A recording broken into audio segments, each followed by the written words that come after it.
This is Fariba, and I'm one of the hosts of the Movieception show. And today we're going to be giving our review on Doctor Strange and the Multiverse of Madness. And before I even go into my review, I just want to give a quick idea of how I felt going into this movie.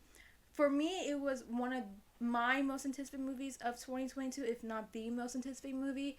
I mean, the moment that we first got this announcement that we're going to have a Doctor Strange sequel called The Multiverse of Madness, and let alone that we're going to have Wanda Maximoff and Doctor Strange in a sequel movie.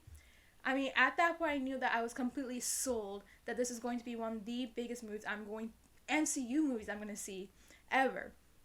And of course, when the No Way Home teaser trailer dropped, or at least was posted right after as a post-credit scene, I mean, completely, I was already sold. I was completely excited to see what this movie is about to give us, about to show to the world that not only are we just going to have this bonkers of the multiverse, but to see some of the things that are going to happen with Doctor Strange and Wanda Maximoff. I mean, I was completely excited going into this film. And then, of course, the Super Bowl trailer dropped about, 2-3 months ago.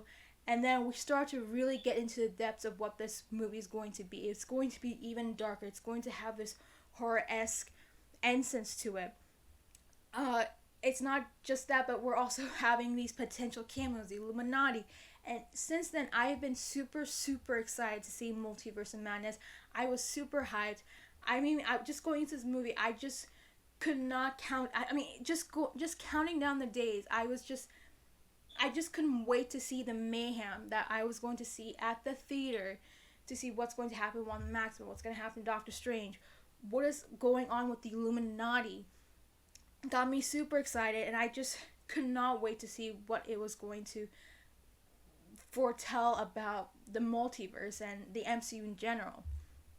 Having said that, and having watched the movie twice, I will say that I liked it, but I did not love it. And I think that's kind of a general consensus with a lot of people who have seen the film. I liked it, and I did not love it. It's not something that I came out of theater where I'm just like, I am wowed by it.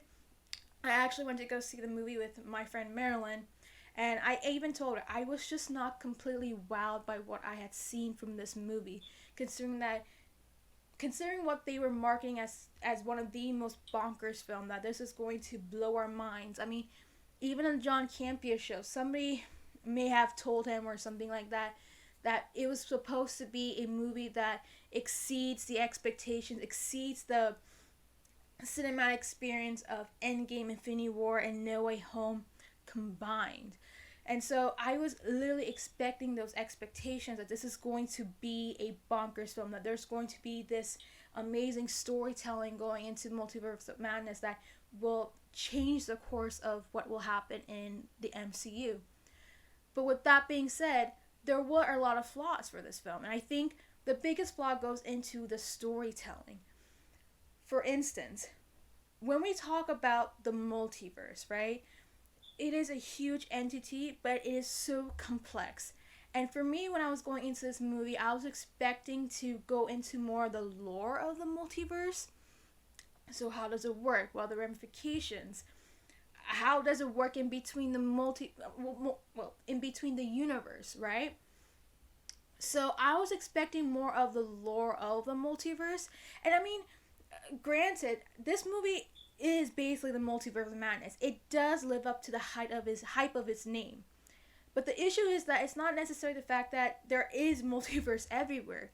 It's just that it doesn't really go into the concept. It doesn't really go into the idea of it to really explain what the multiverse is in the MCU.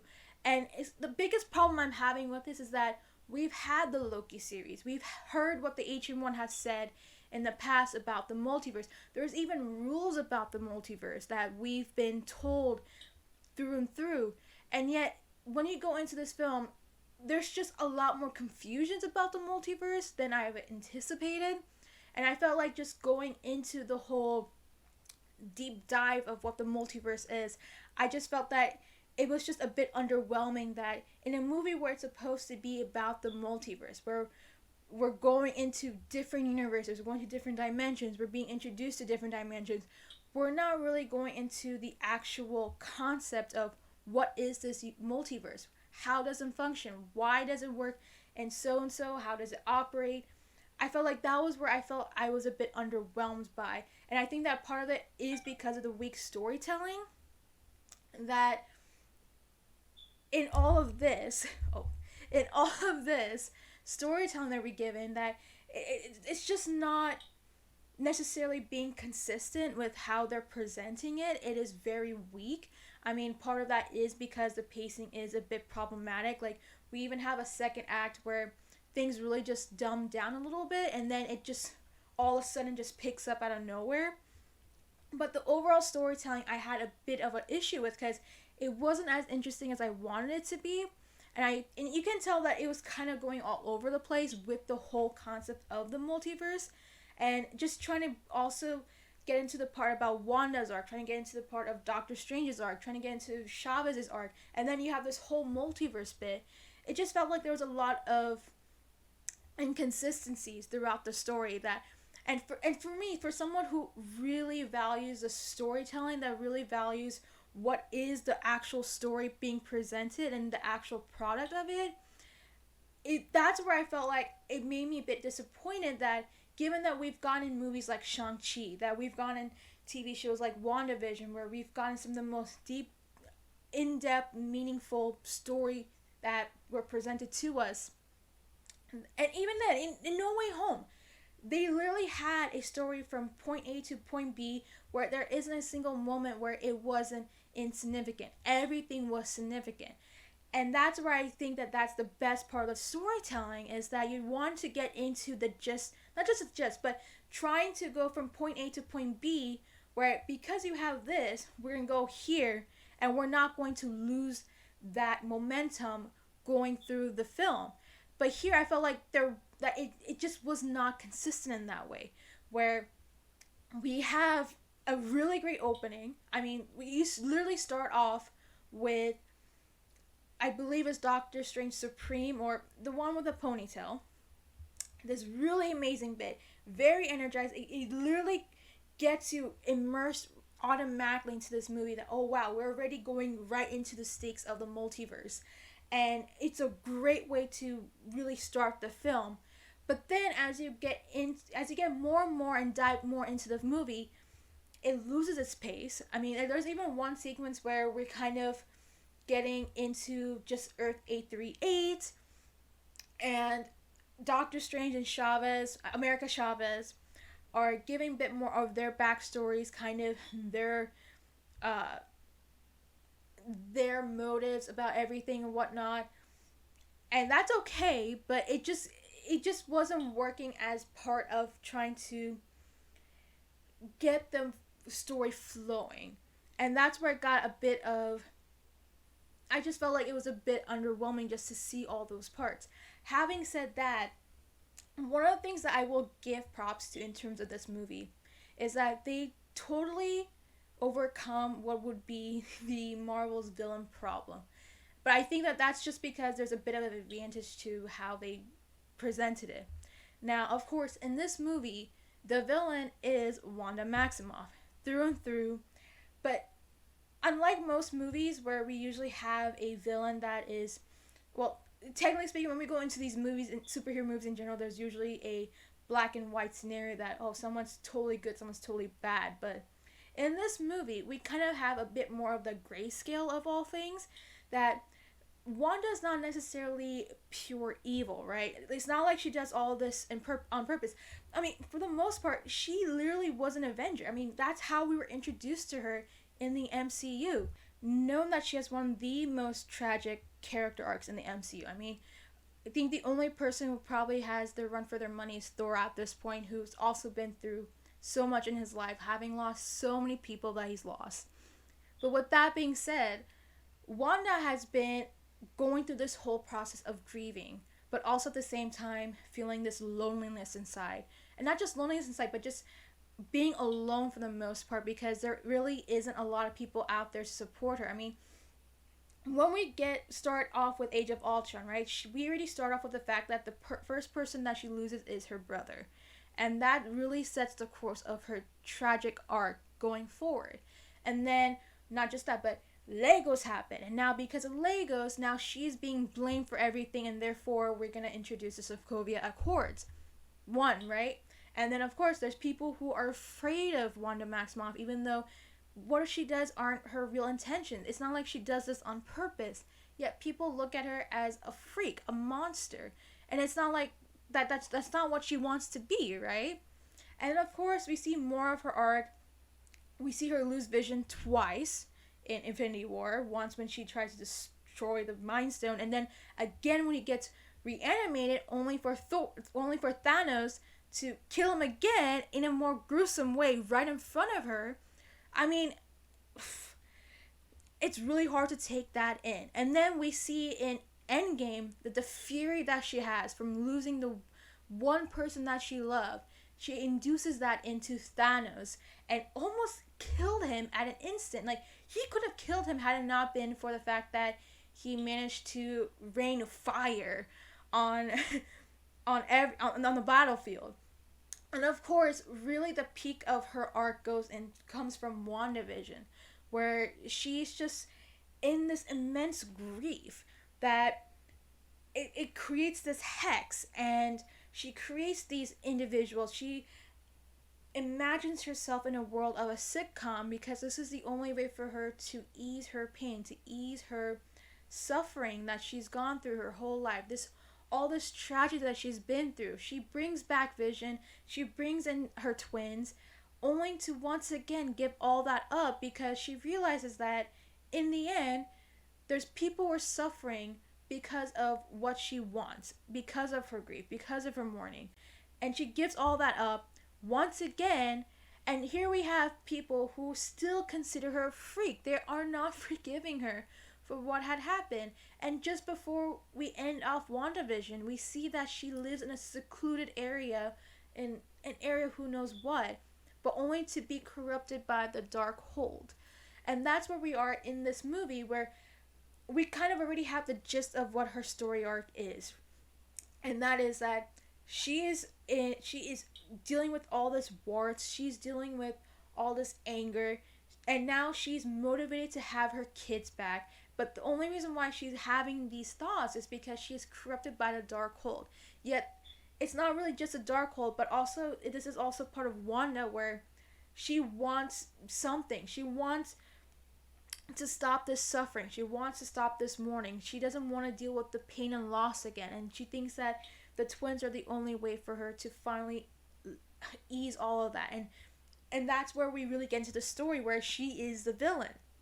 Not more so that she is, a typical villainous person who just wants to destroy the world. No, she just wants to do something that will fulfill herself, where she can be happy.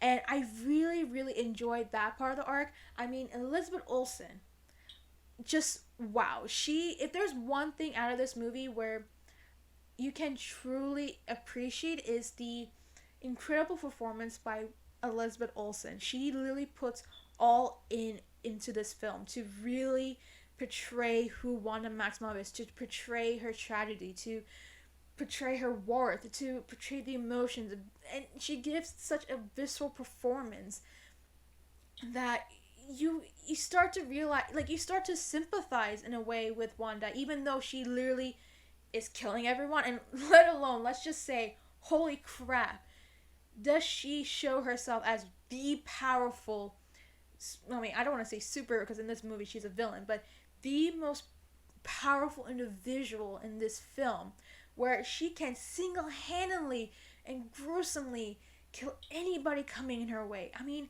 whoa, like, she was horrifying. She was terrifying.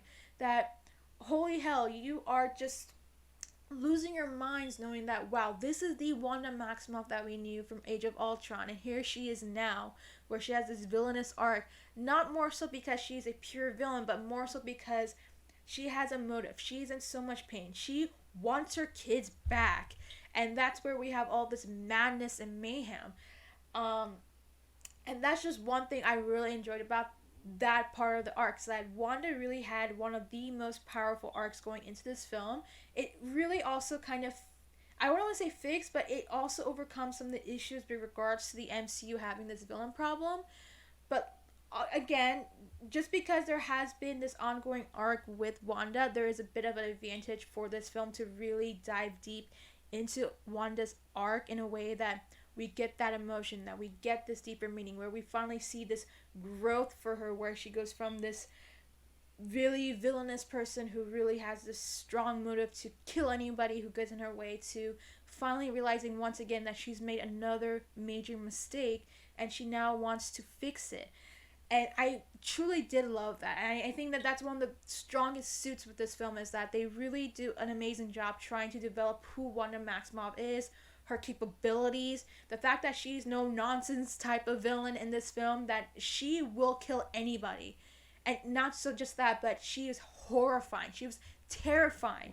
And I think another thing just going into that is one of the things I will compliment about this film, as much as the fact that it wasn't as the multiverse film that I wanted it to be, it is definitely a Sam Raimi film where we have all this horror-esque aspects, these horror elements into the visuals, the stories. I mean, if there's one thing, I mean, aside from the fact that the storytelling is not the greatest, the visuals and the spectacle of it all are incredible. And that's because of the horror elements that are induced into this movie, where we really see the incredible cinematic essence of what this film can be as a horror film. And it's more so because of the fact that we have Sam Raimi here really going and putting in his own trademarks into this film, his horror-esque trademarks that you can really tell that, wow, if this couldn't be a multiverse movie in its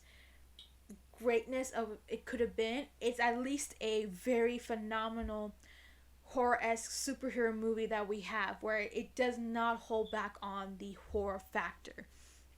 I mean, just straight in, I mean, there's snippets where we get hints of this horror, right? There's one scene that I literally was like, oh my god, this is like, we're going really into horror territory, where Wanda is coming right out from a reflection from like a ring or something, and you can see this direction by Raimi. You can see his style, where we're getting all this horror-esque, this horrifying sort of tone, where we're gonna have all these horror aspects.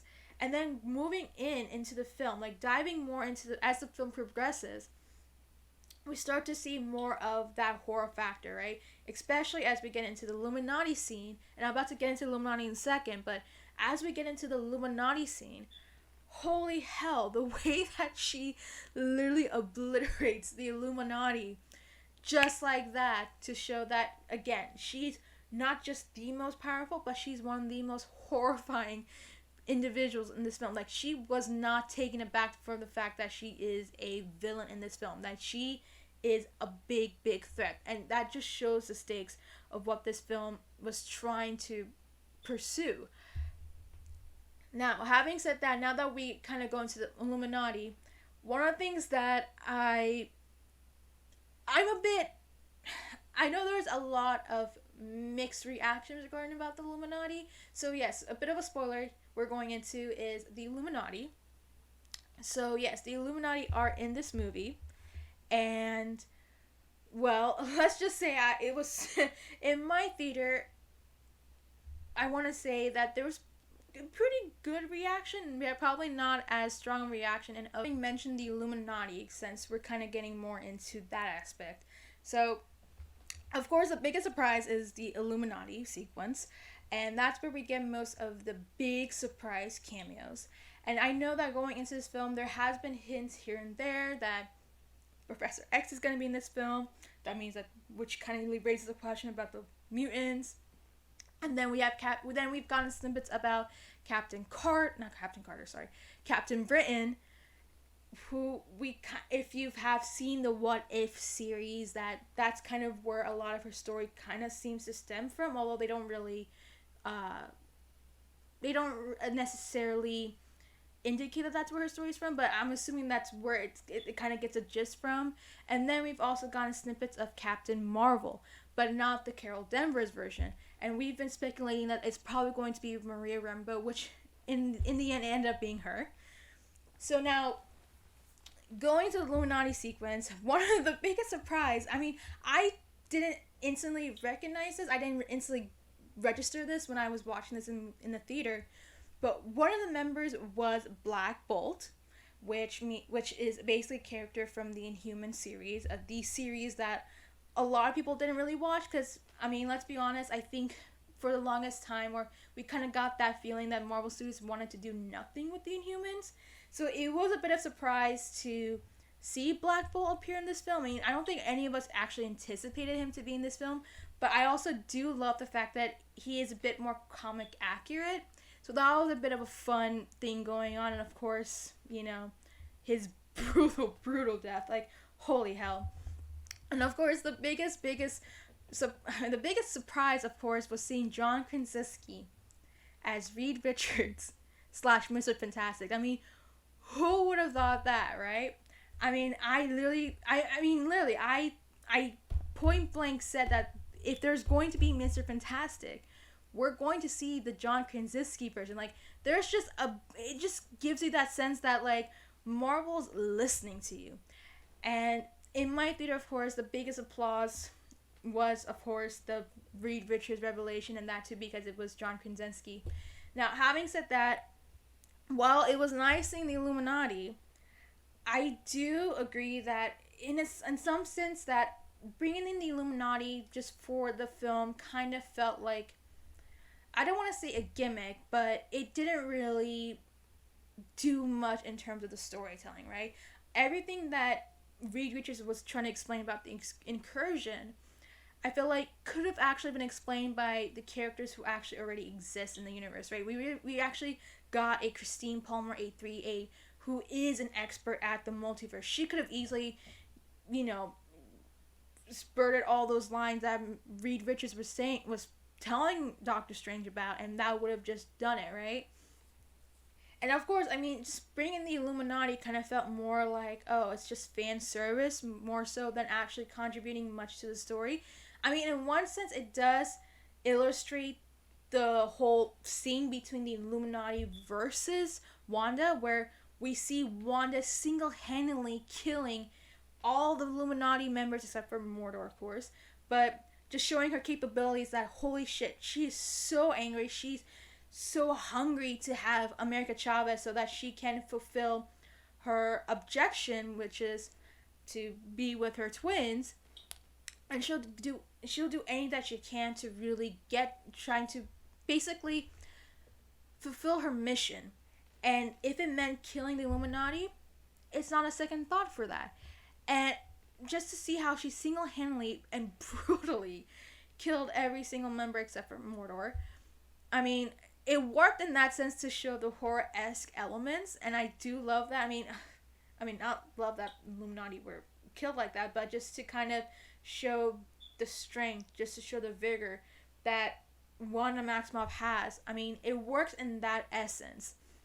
But I do feel like the Illuminati were a bit wasted, just because they were just there for the sake of appearing, just for fan service. I mean, literally, we didn't really get to see Mr. Fantastic get to do much. He literally gets shredded into a grater within seconds after, you know, meeting Wanda, right? And then, of course, we got the Black Bolt and his head getting blown up instantly, which was really gruesome. I mean, this is a film that was on the edge of being a rated R movie. I mean, it is a hard PG-13 film. It is so horrifying. It is so violent that, holy crap. I mean, I personally enjoyed it. I mean, just for the horror-esque factor, I think that's where this film really peaks out. And that's why I think that I liked it, because the horror stuff really gave something refreshing for this film, and that's why I enjoyed more so than some other people. I mean, not a lot of people are loving it, but I do kind of like it because of the horror factor. And of course, it kind of works in the Illuminati. It shows that it's because of Wanda that we're getting more of this horror-esque factor. But just going back to the Illuminati, it does seem like a waste. I mean, the way that Professor X just goes out, I mean, that's first off the third time that we see Professor X die on the big screen, which I was a bit irritated about. I'm not gonna lie. I was just like, this is like the third time that we see him die, and this is probably his most. This is probably his most underwhelming death. I mean, at least in his other two death sequences, there was a bit more at stake. There was a lot more going into it, and this one just felt really, really disappointing. But having said that about the Illuminati, I do think that, again, it just felt a bit more fan service than really just contributing much to the story. I mean, it doesn't really go, they don't even really go into the depths of what happens with this excursion, which, again, I feel like it's like a big, big problem with what I was saying before, with the fact that we got the multiverse, but we don't really go into the deep ends of what this multiverse is. And we kind of, again, and this goes into more so what happens in the post-credit scene, where we have Clea show up, and she mentions about the excursion that Doctor Strange caused, and yet for some reason we don't know what this excursion is. We don't really know what the depths of the multiverse is, and I feel like that's where I felt, again, underwhelmed by this whole multiverse storyline, because it doesn't really go into the depths of it. And so that's kind of my take with the Illuminati stuff. And oh yeah, of course, Clea is in this film, just to mention that. I mean, that just to be played by Charlize Theron, I was completely confused by the post-credit scene. I was just like, Charlize Theron? What? And then, of course, now I kind of have a bit more of a better idea of what's going on, that she is Clea, that at least in the comics, she is the niece of Dormammu, and it's very likely that they're kind of going to the direction that she might be the new love interest of Doctor Strange. So it does seem like they're opening up Doctor Strange 3 in that sense, but I'm not going to go dive into that rabbit hole a little bit. I want to go back into the movie. But yeah, having said that, again, some of the cameos, I just felt like, I will say the fears I had about No Way Home were basically what transpired in this film, right? We just got cameos for the sake of being cameos for fan service and all that, without really there being any contribution to the story. I think this is where I really start to appreciate No Way Home, because again, No Way Home went from point A to point B. There was stakes with the multiverse. There was a exposition, there was the climax, there was the high stakes, there was the turning point, right? And then it's not just that Toby and Andrew are there for the sake of being there, right? They contributed to basically Spider-Man's main objective, which is to basically cure all these villains. And it worked so well in No Way Home, because in the end, it wasn't just a simple fan service that, oh, here we have Andrew, oh, here we have Toby, where, oh, they're here, that this is the first time we're going to have all three Spider-Mans together, right? No, it's not just that. We have three Spider-Mans together, working together to complete a mission. And it just works so well into the third act of the film, where they work together to cure all these villains and conclude it, even though it's not the happiest of all endings. I mean, it is a bittersweet ending. I mean, they complete their mission, but also Peter has to make the sacrifice that, oh, people will have to forget who he is. He's going to have to give up his friends. He has to give up everything that he had, just so that the multiverse can finally stop, unleashing into and causing havoc into their universe. So, and that's what I really appreciate about No Way Home, because they really try to overcome some of the concerns that a lot of us had going to the film, that it was just going to be just cameos, when really it was not. It was just a truly brilliant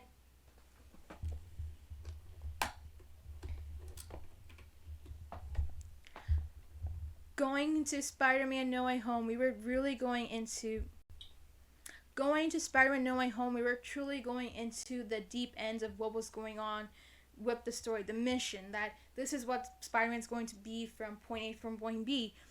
And unfortunately, I don't get that from Multiverse of Madness, right? We have the Wanda arc, we have the Illuminati, we have the multiverse, yet things weren't really jumbling in or meshing in well together. It just seemed like there was a lot of inconsistencies going into the pacing. There was just a lot of inconsistencies what story they really wanted to tell, because I felt like we had the multiverse story, then we have the Wanda arc, and then we have just, and I feel like even in this case, in my opinion, I felt like Doctor Strange's arc was kind of subsided a little bit.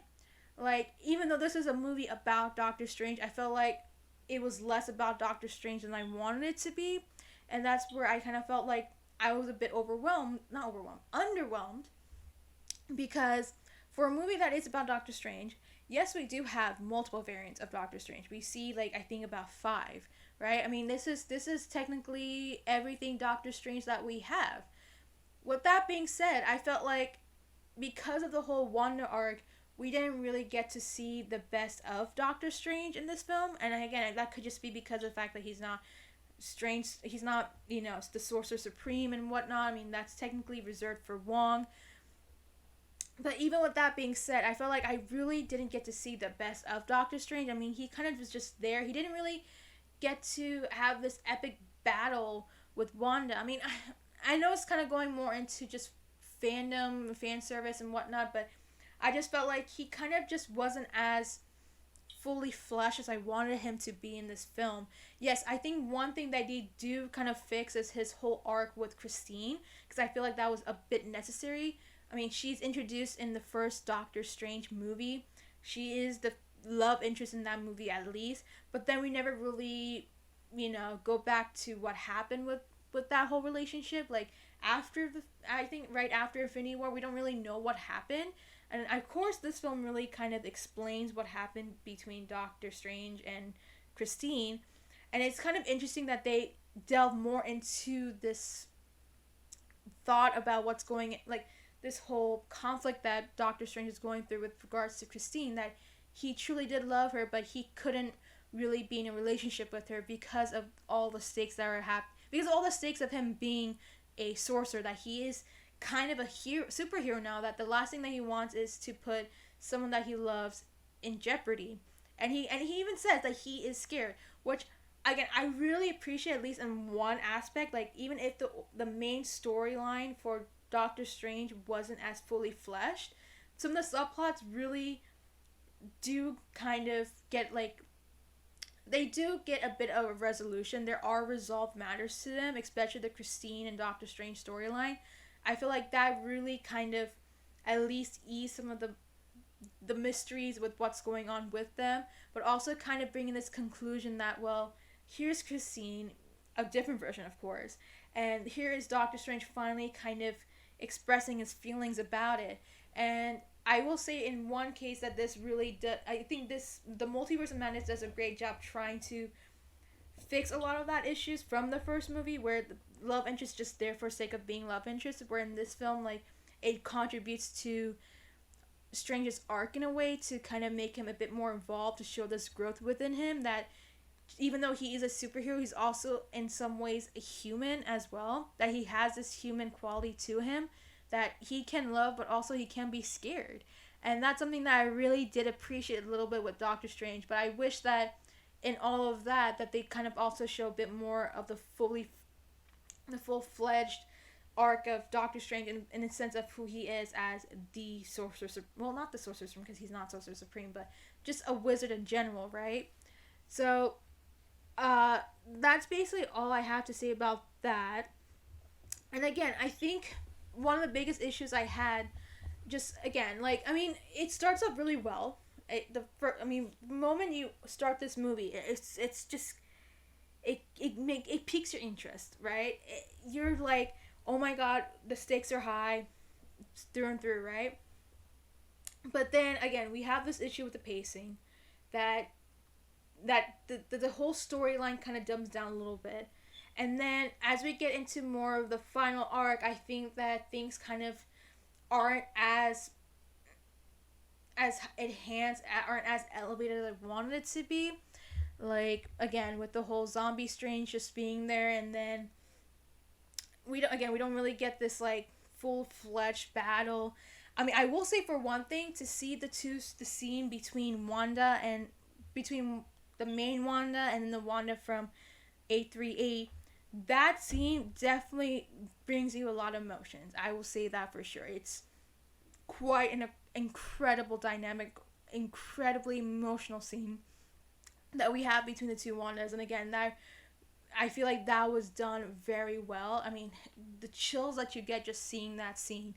But I think right after that, where we kind of go back into it, like, I think the thing that kind of annoys me a little bit or frustrates me is that instantly we see that Wanda sacrifices herself, and I feel like it just seems a bit incomplete to me, just because we've been through so much with Wanda, and here we are with her character where she's been through so much. She's just probably made one of her biggest mistakes ever in her whole life, which is the whole Darkhold thing, and now she's going to sacrifice herself to basically rid of the Darkhold, not just within her universe but throughout the whole universe. And I felt like, I think the ending alone kind of made me very underwhelmed, especially with the whole way of Wanda's arc, just because, again, I just felt that in that sense, I feel like there was more to say, more to go with Wanda's story. And again, I mean, again, like, this could just be more so about my expectations. I would have wanted to see how this character is explored. And in some ways, again, when we go into WandaVision, it completely builds up to the moment that we have here in Multiverse of Madness. But at the same time, it just didn't seem as meaningful as I wanted it to be with how they tried to conclude her arc. And now I can't say for sure if this is really the fact that Wanda is dead. I mean, to be honest, this could just mean that she's just not going to be in the MCU for a while, and then eventually she'll just pop back out of nowhere. I mean, not everyone is truly dead in the MCU. I mean, we've seen that with Loki, as like an example, right?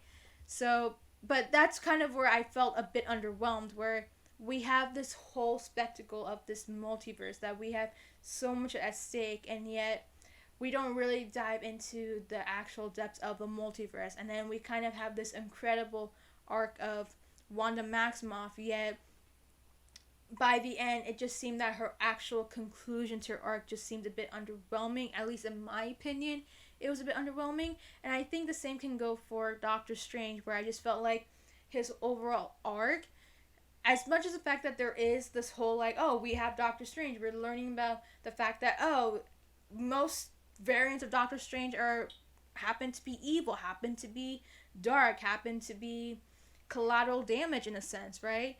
And we do kind of get a sense of some of the other Doctor Stranges, and just the whole idea of how people not how they think of Doctor Strange in a sense, especially in Earth 838. But also, I just felt like, again, in terms of his arc overall,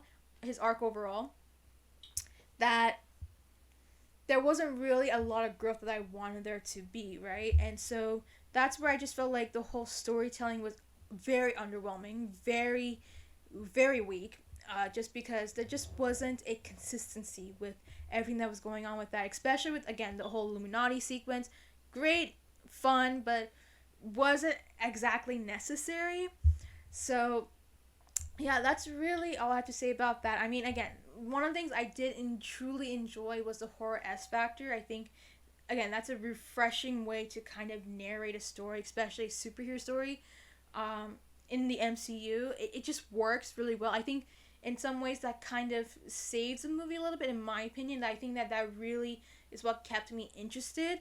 Because, I mean, again, the whole multiverse aspect kind of loses its touch and its meaning in a way. Again, we just have so much of this contradictions that it's just making it hard to really understand what's going on with the multiverse. And yet it's still a thing, as we see in the post-credit scene. And yet, even with all the flaws with that, I at least enjoyed the whole horror-esque version of horror-esque aspects of it. Again, like, that's just my opinion.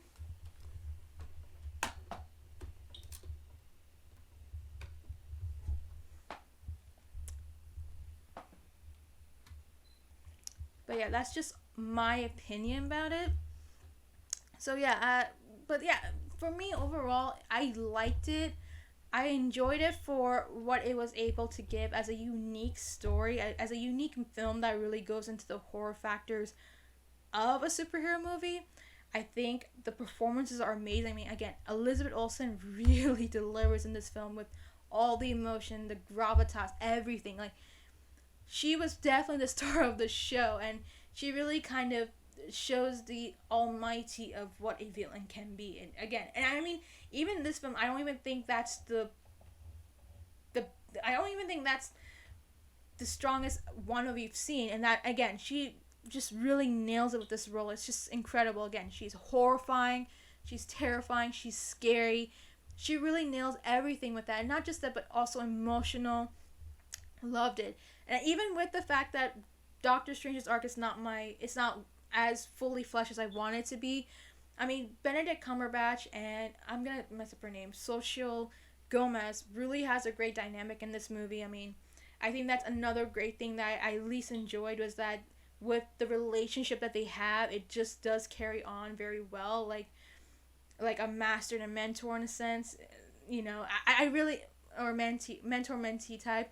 Again, I really enjoyed that aspect. And I really enjoyed America Chavez's character in general. Like, I feel like we really got this new sense of energy from her, that yes, we have her in this film, and she doesn't really know what to do with her powers. There's a youthfulness to her, but also we kind of see this growth from her. Again, I think that's one of the more stronger suits from this film. And again, like, the visuals are amazing and all that, but I think the whole storytelling is what really lowballs this film a little bit. Like, the storytelling isn't the most perfect. It's all over the place, very inconsistent, and very weak. And that's just one of the reasons why I can't really say that I loved the film. I wasn't completely wowed by it. I mean, even the post-credit scenes weren't the greatest. I mean, they were probably the weakest post-credit scenes that I've seen, especially because the whole aspect of Clea showing up, like, I didn't register immediately what was going on, other than the fact that, oh, we do see the dark dimension, so it sounds like we're going kind of back to the oranges of what happened in Doctor Strange a little bit, because the dark dimension was in the first Doctor Strange movie. But of course, I eventually learned who Clea was. But yeah, it was just a bit confusing, and it was, again, things were kind of inconsistent, and that's why I wasn't as impressed with Doctor Strange, the Multiverse of Madness, as I wanted to.